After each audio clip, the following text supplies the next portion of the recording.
want to bring in IMRAN Ahmed. He is the CEO of the Center for Countering Digital Hate.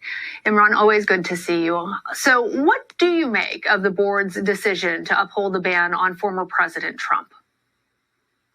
Good to see you, Lana. I mean, in one respect, it was a totally unsurprising backing of the notion that President Trump had breached community standards. He'd gone on Facebook and glorified domestic terrorism. He'd glorified acts of extremism, and they were right to note that. However, they appear to have kicked it back for the most extraordinary technicality that they've said there was no official rule allowing them at the time to ban him permanently. And what they've done is, in some respects, tried to apply a sort of a legal argument to a moral question of should they continue to allow someone who habitually lies and spreads misinformation on their platform. And that's in part because this whole sort of Supreme Court for Facebook, it's all a bit of a joke, really. I mean, let's face it, the rules are set by Facebook. They're judge, jury, and executioner, and now they control their own Supreme Court that checks whether or not the decision-making makes sense. Is it any surprise that they themselves are so confused?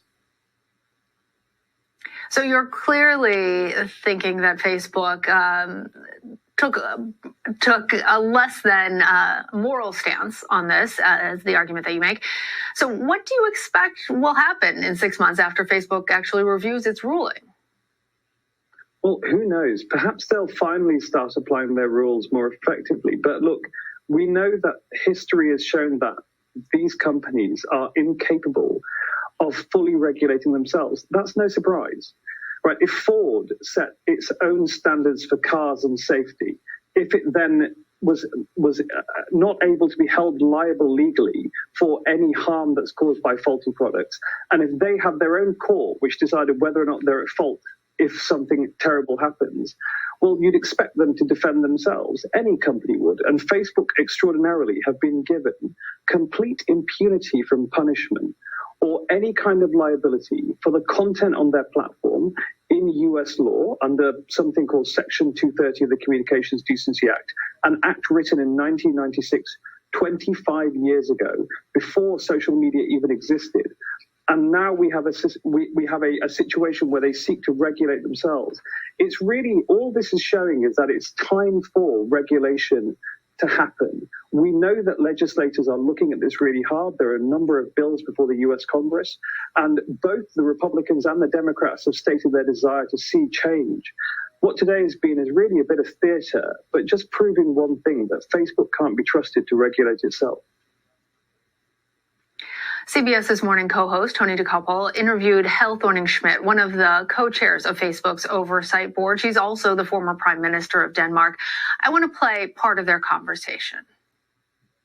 But Madam Prime Minister, as the board pushes the decision back to Facebook, aren't you asking them to invent whatever standards they want to?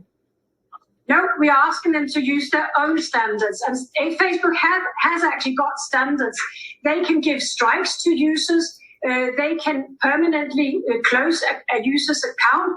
They can also give a time-bound sanction and then say to the users, you can come back. And in the case of this user, Mr. Trump, they also have to assess whether there's still harm to what that user might post. So there are actually clear rules within Facebook themselves in their community standards to which penalties and sanctions they can use.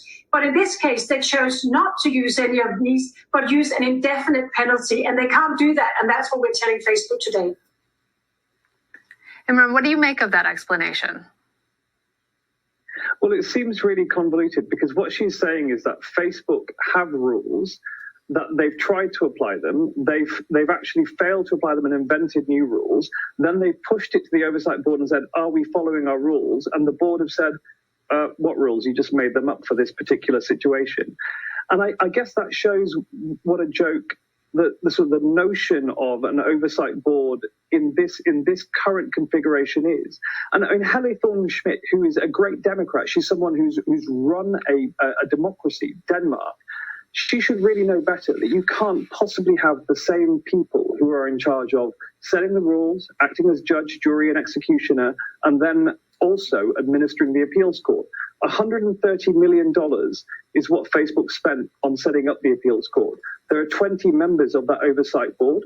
They're each paid six-figure salaries in order to do 15 days a year of work. And it's run by Mark Zuckerberg's former speechwriter. That's no way to run any kind of accountability body, is it?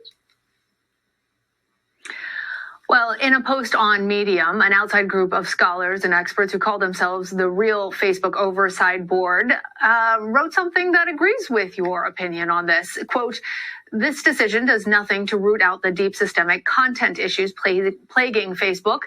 So, IMRAN, Facebook is under no obligation to follow the recommendations of the Oversight Board or address the larger issues impacting its platform. Do you think that public pressure will have any effect? Look, I think that, if nothing else, 2020 showed us. It showed us two things. First of all, the great power of social media, because it was the primary means by which we kept ourselves sane, communicated, expressed love, vulnerability to people in a time when we were all locked down. But 2020 decisively showed, whether it's COVID deniers, it's anti-vaxxers, it's white supremacists, or it's electoral misinformation that led to the riots at the US Capitol down the road from where I live on January the 6th, it's shown that what happens online has an offline cost. That is paid in lives when it comes to things like January the 6th. And let's never forget that on that day, people died. And so it's really important that we get it right now.